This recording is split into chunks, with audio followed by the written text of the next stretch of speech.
हर खबर पर आपकी नजर बेताब समाचार। हमारे साथ मौजूद हैं हुस्न तबस्सुम नेहा साहिबा।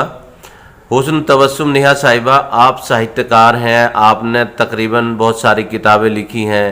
तो आपकी जो किताबें लिखी आपने, उसमें कहानी संग्रह है, काव्य है, गद्य है, पद है, या मौजूदा परिस्थितियों पे, राजनीति पे, किस चीज़ पर लिखा? थोड़ा सा पहले तो अपना परिचय दें। मेरा नाम हुस्न तबस्सुम नेहा है और मैं बहराइच ज़िले से हूँ, उत्तर प्रदेश के। और मेरे कस्बा ननपारा। और मेरी पढ़ाई सारी उत्तर प्रदेश बहराइच में ही हुई। उसके बाद मैंने एमफिल और पीएचडी महात्मा गांधी अंतर्राष्ट्रीय विश्वविद्यालय वर्धा महाराष्ट्र से किया जी। मैंने 17 किताबें लिखी हुई हैं। उसके अलावा बहुत सारे मेरे आर्टिकल्स सैकड़ों छपे हुए हैं।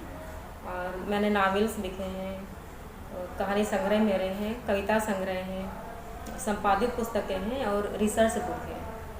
तो आपको ये कहानी लिखने का और साहित्य की ओर जाने का कैसे शौक लगा?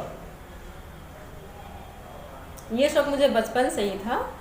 बचपन से ऐसे था जैसे मेरे यहाँ पेपर आता था, अखबार जन मोर्चा, तो उसमें बच्चों का कॉलम होता था। उस कॉलम में बच्चों ने कविताएं लिखी होती थी, कहानियाँ लिखी होती थी। तो हम पढ़ते तो हमें मुझे बहुत अच्छा लगता, बहुत हम उससे प्रभावित होते। मैंने एक बार अपने पापा से कहा कि पापा ये तो बहुत अच्छी कविता है और मुझे बहुत अच्छी लग रही है, कितना अच्छा लिखा गया है। तो उन्होंने कहा कि ये तो तुम भी लिख सकती हो।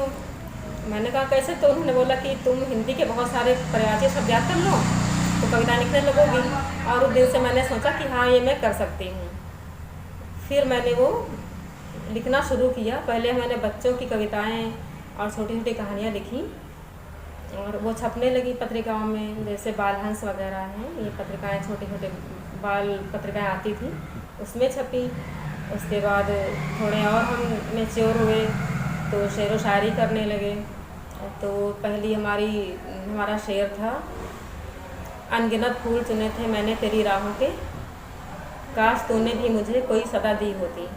ये हमने बहुत खूब पहला शेर लिखा था जी। और ये चित्रलेखा मैगजीन आती थी सिनेमा की जी। तो उसमें एक दिया जाता था सीन कि इस सीन पर आप कोई शेर लिख कर भेजिए, तो उसको इनाम मिलता था जी। तो हमने वो ये शेर उस चित्र पर लिख कर भेजी, तो वहाँ से मुझे शायद 50 रुपये का इनाम मिला था। तो जैसे आपको पहला अनुभव था, इनाम मिला, तो कैसा महसूस हुआ? बहुत अच्छा लगा। और हमारे पापा ने जैसे कॉलेज से आए देखा तो उन्होंने पहला शब्द उनका ये था कि अरे मेरी बेटिया तो महादेवी वर्मा बन गई। तो हम बहुत प्रोत्साहित किया हमको और तब से मेरा और हौसला अफजाई हुई। फिर हम और लिखने लगे, फिर वो रफ्तार आगे बढ़ती गई। फिर रूप की शोभा थी, महकता आंचल और ऐसी और पत्रिकाएं थी, रूप की शोभा, मशरी के खवातीन, हाँ, और हाँ। पाकीज़ा आंचल, हाँ, इन सब तरह की पत्रिकाएं जो आती थी उसमें भी बहुत छपी मेरी कहानियाँ। फिर वो सिलसिला शुरू ही रहा। सहारा पेपर आता था जी। तो उसमें हमने बहुत सारा लिखा। संडे पोस्ट आता था पेपर, नई दुनिया, उसमें बहुत लिखा हमने। तो वालिद साहब क्या करते थे आपके? वो इंटर कॉलेज में लेक्चरर थे मेरे फादर जी। और मम्मी भी मेरी हेड मिस्ट्रेस थी, अभी रिटायर हैं। तो घर में पहले से ही मतलब साहित्य का माहौल था, उसका आपको बहुत बेनिफिट मिला? साहित्य का माहौल नहीं था लेकिन सभी लोग एजुकेटेड थे। मम्मी हमारी हेड मिस्ट्रेस थी, पापा भी लेक्चरर थे और भाई बहन तो खैर सभी ने पढ़ाई किया ही है। हाँ, पापा हमारे शौकीन बहुत थे किताबें पढ़ने के, तो वो किताबें बहुत सारी पत्रिकाएं और उपन्यास बहुत पढ़ते थे, जैसे गुलशन नंदा हैं उस ज़माने के, उन सब तरह की लुगदी साहित्य जो होता है वो बहुत पढ़ते थे। तो वो किताबें चुरा चुरा के हम भी पढ़ा करते थे। फिर वैसे ही लिखने का मन करने लगा कि ऐसी कहानी हम भी लिखें, तो लिखते लिखते फिर लिखना आ गया। तो अब तक जो आपने 17 किताबें लिखी हैं, इसमें आपकी सबसे मकबूल किताब कौन सी है? सबसे मकबूल किताब तो जो किताब छपती है तो शुरू में तो उसे पॉपुलर हो ही जाती है, लेकिन हमारे जो सबसे पहला संग्रह था, कहानी संग्रह नीले पंखों वाली लड़कियाँ, वो बहुत पसंद किया गया। वो पहला कहानी संग्रह मेरा था। अभी हाल ही में उसका दूसरा एडिशन आया हुआ है, 2025 में उसका 10वां संस्करण आ गया है। वो लोगों ने काफ़ी पसंद किया। और उसके बाद फिर और भी संग्रह है, सुनैना सुनोना, नरगिस फिर नहीं आएगी, और फिर एक आया गुलमोहर तुम्हारा नाम होता, वो काफ़ी मशहूर हुआ। और लगभग सारे संग्रह पे मुझे अवार्ड मिला। मेरा कविता संग्रह था चांद बचांद, तो उस पर भी मुझे दिल्ली में ही अवार्ड मिला था। तो दिल्ली एकेडमी ने अवार्ड दिया या उत्तर प्रदेश एकेडमी ने अवार्ड दिया आपको? एकेडमी ने नहीं अवार्ड दिया, जो प्राइवेट संस्थाएं थी जी, उन्होंने अवार्ड दिया। अच्छा, अभी तक किसी सरकारी एकेडमी या साहित्य जो यहाँ पर दिल्ली में जो साहित्य की सबसे बड़ी संस्था सरकारी है, वहाँ से कोई अवार्ड वगैरह मिला आपको? नहीं, वहाँ से नहीं मिला है। प्राइवेट संस्था है, वहाँ से काफ़ी अवार्ड मिले। और अभी हाल ही में भोपाल में एक बहुत मशहूर लेखक थे विजय मोहन सिंह, तो उनका हाल ही में जो है शुरू हुआ, उनके ट्रस्ट ने अवार्ड शुरू किया, तो उसका सबसे पहला अवार्ड जो था वो मुझे दिया गया, मेरी किताब नरगिस फिर नहीं आएगी को। और मेरा उपन्यास है फिरोजी आंधियाँ, तो वो जो है नेपाल और भारत के संबंधों पर लिखा हुआ है, तो उसे नेपाल में अवार्ड मिला।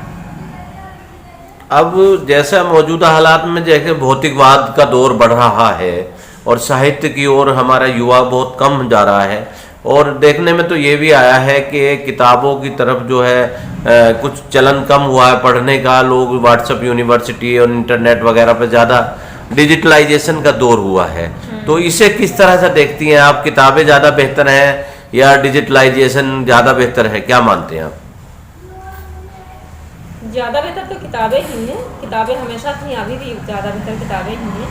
लेकिन हाँ, ये है कि लोगों ने पढ़ना, जब से ये मोबाइल आ गया है, डिजिटल हो गया है, तब से लोगों ने मतलब लोगों का ध्यान डाइवर्ट हो गया है। तो वो साहित्य से भी थोड़ा मतलब अलग होने लगे हैं, इतना पढ़ते नहीं हैं। और मोबाइल में जो चीज़ें और हैं वो उन पर उनका ध्यान केंद्रित हो जाता है, तो इस तरह से वो साहित्य को थोड़ा इग्नोर कर देते हैं।